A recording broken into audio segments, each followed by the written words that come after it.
So let's talk about it. There was a ton of people in here. Let's Yes, start sir. with that. What does it mean to have so many people here that are friends and family and watched you, helped you kind of get to this point, to be here on your big day? I mean, it was great. It was kind of emotional seeing everybody come out on a Friday night just support me, and it would just support me and my family. And I just appreciate them from the bottom of my heart, man. And I think everybody was here, and everybody that was here, is part of my journey in some way.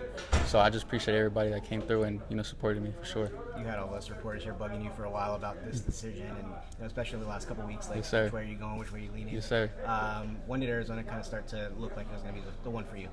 It was days, praying with my family and just really came down to the wire for sure. Passing the ball home, it was pretty hard, but I feel like as a family, we're better off just exploring new things and just focusing on ball and school and away from home for sure. So what was it that tipped the scale in favor of Arizona for you? Just the relationship with Coach Daggy and Coach Brennan. Just the relationship part is the biggest part to me, and loyalty is for sure. So whoever was there for me from the start, I'm gonna be rocking with them for sure. We talked about Coach Daggy. Obviously, he has that connection with Graham Harrell. I know Yes, you're very close with him. Yes, sir. But you hadn't really talked to Coach Daggy before he arrived at Arizona. Yeah. I mean, how did he kind of go about fostering that relationship with you and building that relationship with you over the last few months?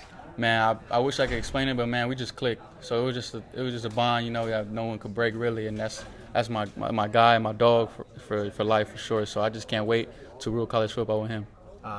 We'll see what happens with Noah, but to have somebody that you know so well, Yes, sir. have a connection to. I know his mom, I think, was posting about Yes, sir. your guys' connection.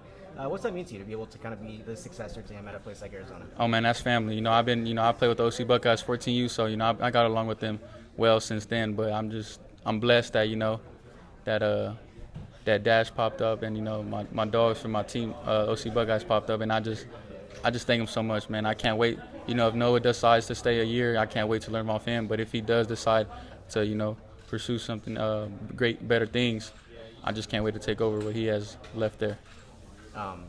You look at that visit and what they did to kind of bring your culture into all this. Yes, I mean, sir. how important was that to you to kind of see like, oh, this is very personal and this means something to them as well, but I mean something to them. For sure. I mean, it was unexplainable, man.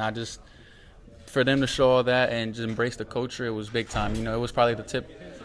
It was probably the over the edge, but that was big time for sure. And seeing my dad, how happy he was, my family, it was kind of hard to pass up on that for sure.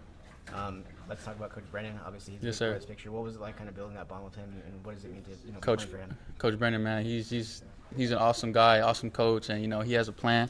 So I can't wait to what they do this year for sure. What are you looking forward to most about eventually getting out to Arizona and beginning your career? Just having fun, competing on the field. I just can't wait to go ball out with my dogs that are Arizona right now. So I just can't wait. Last thing, what kind of relief is it to finally have this decision out of the way and know where you're going? Oh, it's great, man. Now I just got to focus on ball in school now. Yes, sir.